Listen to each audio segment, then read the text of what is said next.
Let's make news at 6। भारतीय share बाजार आज भारी गिरावट के साथ बंद हुआ। सेंसेक्स 703 अंक यानी 0.91% टूटकर 76,847 पर और निफ्टी 208 अंक यानी 0.86% नीचे 23,843 पर बंद हुआ। कच्चे तेल की कीमतें $100 प्रति बैरल के पार पहुंचने और अमेरिका ईरान बातचीत के बेनतीजा रहने से महंगाई और ब्याज दरों की चिंता बढ़ गई, जिससे बैंकिंग, ऑटो, आईटी, एफएमसीजी और एनर्जी सेक्टरों में 1 से 2.5% तक गिरावट आई। केवल डिफेंस और टेलीकॉम सेक्टर हरे निशान में रहे। रुपया भी 53 पैसे कमजोर होकर 93.26 पर पहुंच गया। चौथी तिमाही के नतीजों के बीच वैश्विक अनिश्चितता ने निवेशकों को सतर्क रखा। इधर सोने चांदी की कीमतों में भी नरमी देखी गई। India Boolean and jewellers association के अनुसार 1 किलो चांदी 2,753 रुपए सस्ती होकर 2,37,181 रुपए प्रति किलो पर आ गई। 10 ग्राम 24 कैरेट सोना 246 रुपए घटकर 1,50,081 रुपए रह गया। जंग के 45 दिनों में सोना करीब 9,000 रुपए और चांदी 29,000 रुपए सस्ती हो चुकी है। साल के शुरुआती स्तर से सोना अब अपने ऑल टाइम हाई से 26,000 रुपए नीचे है। चांदी में गिरावट और तेज हो रही है।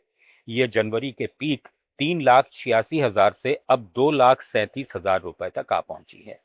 विश्लेषकों के मुताबिक निवेशक गोल्ड सिल्वर बेचकर नकदी में शिफ्ट हो रहे हैं ताकि अनिश्चितता में लिक्विडिटी बनी रहे।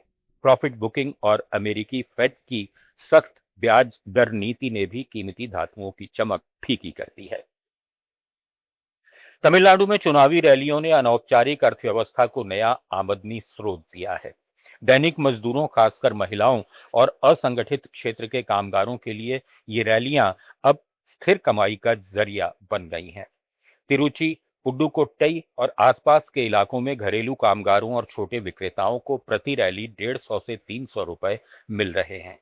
रोड शो के लिए 150 और बड़े सम्मेलन के लिए 300 रुपए, साथ में बिरयानी, पानी और परिवहन की सुविधा। पहले ये राशि सिर्फ 30 से 50 रुपए थी, लेकिन अब ये दैनिक खर्च जैसे किराना सामान खरीदने या घरेलू जरूरतें पूरी करने में मदद कर रही है। चुनावी मौसम में ये छोटी लेकिन नियमित आय, बेरोजगारी और कम मजदूरी वाले मजदूरों के लिए महत्वपूर्ण सहारा बन गई है। अडानी समूह की जयप्रकाश एसोसिएट्स की डील को एक बार फिर ब्रेक लग गया है।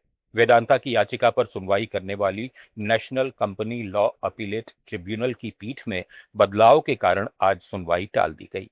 ये मामला कर्ज में डूबी जयप्रकाश कंपनी को अडानी एंटरप्राइजेज द्वारा 14,535 करोड़ रुपए में खरीदने की बोली से जुड़ा है, जिसे निचली अदालत ने मंजूरी दे दी थी। वेदांता इस फैसले को चुनौती दे रही है। पीठ के एक सदस्य के उपलब्ध नहीं होने की वजह से सुनवाई स्थगित कर दी गई है। ट्रिब्यूनल अब जल्द ही नई तारीख तय करेगा। फिलहाल अडानी की बोली पर कोई रोक नहीं है, लेकिन अंतिम फैसला वेदांता की अपील के बाद ही आएगा। Nagaland still entrepreneurship development mission ने दीमापुर के ईगल क्रेस्ट ट्रेनिंग एकेडमी में 2 दिन की ट्रेनिंग ऑफ ट्रेनर्स वर्कशॉप की। इसमें निवेश और विकास प्राधिकरण के साथ मिलकर 8 ट्रेनिंग पार्टनर्स के 22 प्रतिभागी शामिल थे। Hospitality, driving, construction, health care और मैकेनिकल ट्रेड्स जैसे क्षेत्रों पर केंद्रित इस कार्यशाला का मकसद ट्रेनर्स की क्षमता बढ़ाना था, ताकि युवाओं की रोजगार क्षमता और उद्यमिता कौशल मजबूत हों। दिसंबर 25 के बेसलाइन सर्वे के अनुसार 75% युवा पारंपरिक सरकारी नौकरियों के बजाय स्किल आधारित करियर चुनना चाहते हैं। इसलिए सॉफ्ट स्किल पर जोर देकर स्थानीय अर्थव्यवस्था को नई दिशा देने की कोशिश की गई है। कर्नाटक के धारवाड़ जिले में प्रशासन ने सभी एलपीजी और सीएनजी गैस एजेंसियों के लिए दैनिक कीमतें और उपलब्ध स्टॉक सार्वजनिक रूप से प्रदर्शित करना अनिवार्य कर दिया है। न्यूज एट 6 में फिलहाल इतना ही। बने रहिए लेट्स माइक के साथ। आप सुन रहे थे let's mic more than radio. Follow कीजिए हमें हमारे सोशल मीडिया प्लेटफॉर्म्स पर। It's time for news. It's time for more than radio. Presenting the first radio news app, Let's Mike.